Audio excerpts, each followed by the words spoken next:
Yeah, yeah, yeah, yeah.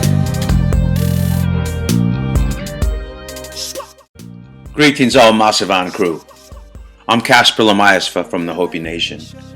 I come from a territory that sits atop three mesas tucked away in a remote corner of northeast Arizona. It's still one of the few places in America where religion and culture are part of everyday life. In many ways, things have not changed much over the last 1,000 years in terms of geology, philosophy, and the valued principles of our culture. The Hopi language has been around for 4,000 years, maintaining also some of the oldest continuously inhabited places on earth within the villages thereof. Hopi land is also not a reservation, as the inhabitants have never been relocated. And even with the introduction and continuance of technology, life is still simple here. As a youth, I spent a great deal of time back and forth from Hopi land to the Navajo Res.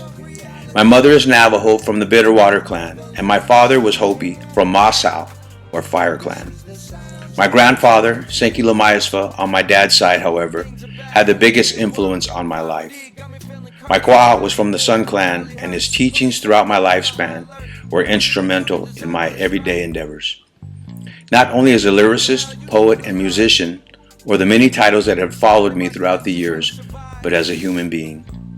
As a God-fearing man, he instilled the discipline and knowledge of self-theory. His detailed kindness and compassion were epic and will always be with me until the very end. In 1985, a cultural connection was formed between the Hopi Nation and the island of Jamaica. In that year, Freddie McGregor, also known as Hopi Freddie, became the first Jamaican reggae artist to ever perform on Native American soil. There was a special feeling that developed between the reggae artists and the Hopi people. The message in the music was something that the people in Hopi understood.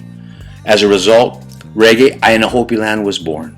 The cultural connection was so powerful that it brought some of the biggest names in reggae music to a place so isolated that it's a 2-hour drive just to have a pizza. Superstars such as Black Uhuru, Third World, Steel Pulse, and The Burning Spear have all been to Hopi land. There also are the beginnings of my musical endeavors that have taken me all over the world. Some of the questions you might ask are, what are the connections between the Hopi roots and reggae? I truly believe that the roots and culture aspect of the music is what makes the connection between not just the Hopi people, but indigenous people worldwide and those in Jamaica. This music is a gift, and my responsibility to not waste this gift. We all have a story to tell, and this is just my vision and my version in this thing we call life. The inspiration for this song on my latest musical quest with Highest Conspiracy came from the Standing Rock Indian Nation Dakota Access Pipeline protest in North Dakota. It made national news and inspired a huge grassroots movement. I hope you enjoy everything we've done. We give thanks and praise always to the Most High. Be good to each other, respect each other, and love yourself, because you can't love others until you do so. Respect.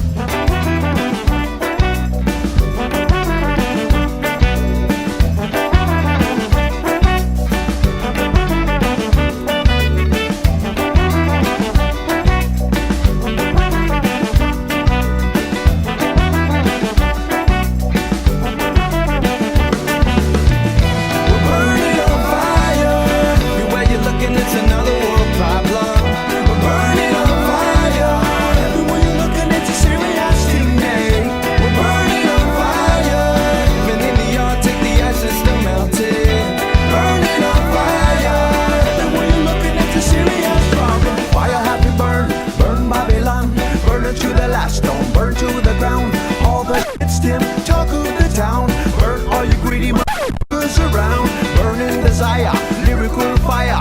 Listen to the music, light up the lighter. Burning desire, lyrical fire. You're about to get burned if you play it.